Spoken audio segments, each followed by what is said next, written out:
उसके नेता भी सार्वजनिक रूप से मुख्यमंत्री के खिलाफ बयान देते थे, सरकार की नीतियों की आलोचना करते थे। तो दोनों ओर से गलती हुई है और दोनों का गठबंधन जो है स्वार्थ का गठबंधन है, किसी जनता के हित में नहीं है और न कोई देश और राष्ट्र के हित में है। हालांकि जनता और राष्ट्र के हित में और देश के हित में गठबंधन तोड़ने और बनाने की बात अच्छा, एक बात करते हैं। बताइए डॉक्टर रविन्द्रनाथ तिवारी, बार बार ये बात कही जा रही है, स्वयं नीतीश कुमार भी बोल रहे हैं, नीतीश कुमार की पार्टी से जुड़े हुए नेता लोग बोल रहे हैं कि हमारी पार्टी को तोड़ने की साजिश चल रही थी भाजपा की। आपसे जानना ये चाहता हूं कि अभी अतीत का पिछले 8-10 साल का भाजपा का जो रिकॉर्ड है कि उसकी कोशिशें अमूमन सफल होती हैं, तो क्या नीतीश कुमार का ये हृदय परिवर्तन, साथियों के संदर्भ में परिवर्तन इन कोशिशों को असफल कर देगा? क्या आपका आकलन ये कहता है कि भाजपा ने अगर नीतीश कुमार की पार्टी को तोड़ने की कोशिश की है तो वो कोशिश नाकाम हो गई, या उस कोशिश के नतीजे आने के लिए अभी हमें इंतजार करना चाहिए? हाँ, वो तो कर सकते हैं, अभी भी कर सकते हैं, लेकिन कहीं ना कहीं कोई ऐसा डर था जी नीतीश के मन में, ऐसा कुछ आया जिसके कारण की तत्काल उन्होंने इस तरह का जो फैसला लिया जानने का। जी तो वो या तो अभी गठबंधन होने वाला, जो अभी केंद्र में सरकार मंत्रिमंडल का विस्तार होने वाला है, उसमें मंत्रियों को शामिल करने की बात है।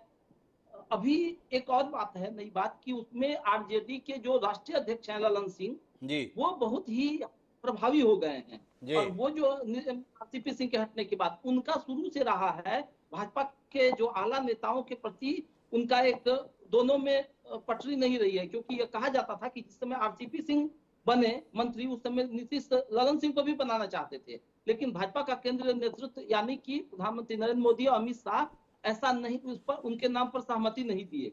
तो कहीं ना कहीं यह कहा जा रहा है कि ललन सिंह के मन में यह सब काम। ललन सिंह भी एक महत्वपूर्ण किरदार है, ये हमें बताने की कोशिश कर रहे हैं डॉक्टर रविन्द्रनाथ तिवारी। लेकिन मैं इन सब के बीच में शैलेश नितिन त्रिवेदी जी के पास जाना चाहता हूं और उनसे समझना चाहता हूं, RJD, Janata Dal United, Bharatiya Janata party, इनके अपने अपने समीकरण हैं, इन सब के बीच में कांग्रेस कहाँ है? पर फिर भी कांग्रेस काफ़ी खुश है, काफ़ी प्रसन्न है, काफ़ी आह्लादित है। आप भी माथे पे गुलाल वुलाल लगाए बैठे हुए हैं। तो थोड़ा जानना चाहते हैं कि इस पूरे परिवर्तन को कांग्रेस किस दृष्टि से देख रही? नीतीश कुमार के संदर्भ में उनके तमाम नेता बता रहे हैं उनसे बेहतर पीएम मटेरियल देश में नहीं है। राहुल गांधी की चुनौती आज तय हो गई। क्या इस बात की इतनी प्रसन्नता कांग्रेसियों के चेहरे पर, जो काम हमसे नहीं हो रहा क्या नीतीश कर देंगे? देखिए, ये 2024 के युद्ध का शंखनाद है। जी, बिहार में जिस प्रकार से भारतीय जनता पार्टी डराने धमकाने की राजनीति का सहारा ले रही थी, जी, ये उसका अंत है। हिंदी भाषी क्षेत्र में भाजपा का एक और गठबंधन टूटा, एक और बड़े राजनीतिक क्षेत्रीय दल का साथ भी छूटा। भारतीय जनता पार्टी के समर्थकों ने लगातार बिहार में नीतीश कुमार को और जनता दल यूनाइटेड को प्रताड़ित करने का काम किया। 16-16 सांसद दोनों दलों के थे, लेकिन जब केंद्रीय मंत्रिमंडल में स्थान का सवाल आता है तो भारतीय जनता पार्टी को अनेक स्थान मिलते थे और जनता दल यूनाइटेड को सिर्फ एक मंत्री पद से संतुष्ट होना पड़ा। ये बिहार के स्वाभिमान की भी लड़ाई है। जिस तरीके से बिहार के स्वाभिमान को भारतीय जनता पार्टी ने बार बार कुचलने की कोशिश की है, बार बार दबाने की कोशिश की है, नीतीश कुमार कितने दिन सहन करते? और नीतीश कुमार जी ने बिल्कुल सही फैसला लिया है, सही समय पे लिया है। आज जब मोदी सरकार में लोकतंत्र खतरे में है, ऐसे समय इस फैसले की जरूरत थी और इस फैसले से देश की कमाल की व्याख्या की है शैलेश दिशा भी नितिन बदली। त्रिवेदी जी आपने।